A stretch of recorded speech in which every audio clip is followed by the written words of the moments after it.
স্বরাষ্ট্র উপদেষ্টা, আইন উপদেষ্টা এবং পররাষ্ট্র উপদেষ্টাকে পদত্যাগ করতে হবে। আগামী 48 ঘন্টার মধ্যে নিষিদ্ধ লীগের বিরুদ্ধে এলাকাভিত্তিক চিরুনি অভিযান শুরু করতে হবে।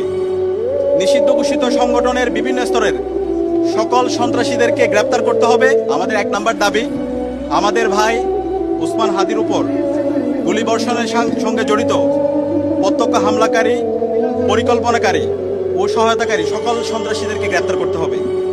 গোয়েন্দা সংস্থা সহ রাষ্ট্রের সকল সংশ্লিষ্ট অর্গানকে দ্রুত জবাবদিহির আওতায় নিয়ে আসতে হবে এবং যাদের গাফলতি প্রমাণিত হবে তাদের বিচারের মুখোমুখি করতে হবে।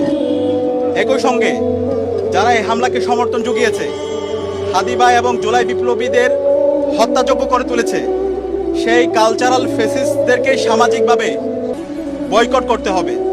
এইসব ব্যবস্থা অনতিবিলম্বে দৃশ্যমান করতে হবে। 2 নম্বর দাবি, আগামী 48 ঘন্টার মধ্যে নিষিদ্ধ লীগের বিরুদ্ধে এলাকাভিত্তিক চিরুনি অভিযান শুরু করতে হবে। নিষিদ্ধ ঘোষিত সংগঠনের বিভিন্ন স্তরের সকল সন্ত্রাসীদেরকে গ্রেপ্তার করতে হবে এবং সব ধরনের অবৈধ অস্ত্র উদ্ধার করতে হবে। এই বিষয়ে সরকারের অবহেলা আমরা সহ্য করব না। 3 নম্বর দাবি, ভারতীয় আধিপত্যবাদের বিরুদ্ধে প্রথম ও অপরিহার্য পদক্ষেপ হিসেবে খুনি হাসিনাকে দেশে ফিরিয়ে এনে তার বিরুদ্ধে মানবতা বিরোধী অপরাধে প্রদত্ত রায় কার্যকর করতে হবে। গণহত্যাকারী সন্ত্রাসীদের আশ্রয় দেওয়ার প্রতিবাদে ভারতের সঙ্গে কূটনৈতিক সম্পর্ক পুনর্বিবেচনা করতে হবে। অভিযুক্তদের ফেরত না দেওয়ার পূর্ব পর্যন্ত কূটনৈতিক সম্পর্ক স্বাভাবিক করা যাবে না।